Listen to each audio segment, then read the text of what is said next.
Jesus is accused of casting out demons in the name of Beelzebul, because that's what happens when we become too entrenched in our traditions, our in-group, our side, and our biases.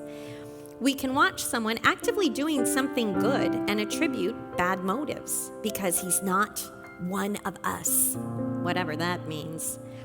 Jesus clearly states that not standing with him is actively standing against him, and those that do not gather are actively scattering.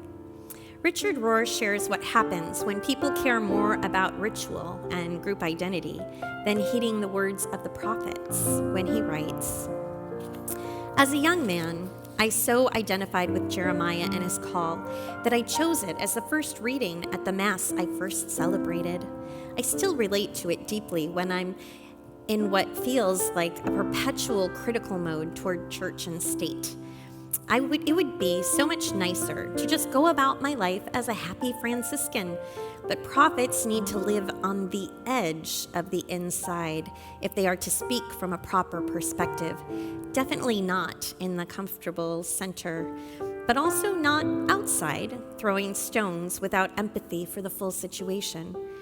Most of us settle for a more defined position, fervent insiders, rebels against any belonging system, or too jaded to place our bet anywhere." Note how even as they berate the hypocrisy of their religious leaders, neither Jesus nor Jeremiah actually denies the sacred, which is our much bigger problem today. As a culture, we question any practical need for sacred space or inherent value to prayer beyond civil religion. We might bow our heads during a moment of silence or take our newborn child to be baptized, but these displays are often performative, an attempt to be civil more than to really be worshipful. It is hard for us to all admit how utterly disenchanted much of our society has now become. We question whether there are any real sacred spaces, people, or objects. Do not confuse prophets with modern secularists. Instead of denying the sacred dimensions of life, they transpose the sacred from place to person and create a universal availability and access to God. From rote ritual to sincere prayer, from rocks to a living presence. They never throw out the sacred.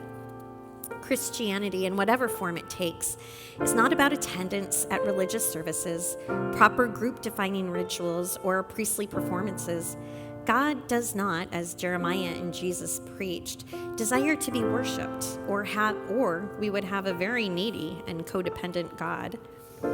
The soul surely uses and enjoys well-done rituals, the kind where we are not just affirming ourselves by roles, genders, or sacred words that only some can speak, but also pointing ourselves to the transcendent and to the always present presence. The question is whether the ritual is pointing to the good, the true, and the beautiful, or pointing to the drama. We should also always look for whether someone or something is being scapegoated in the performance. Let's ask ourselves, is being part of the right group more important than standing in solidarity with those who call us to radically build the kingdom of God? And can we let go of bias and skepticism enough to acknowledge the sacred, even when it comes from an unlikely source?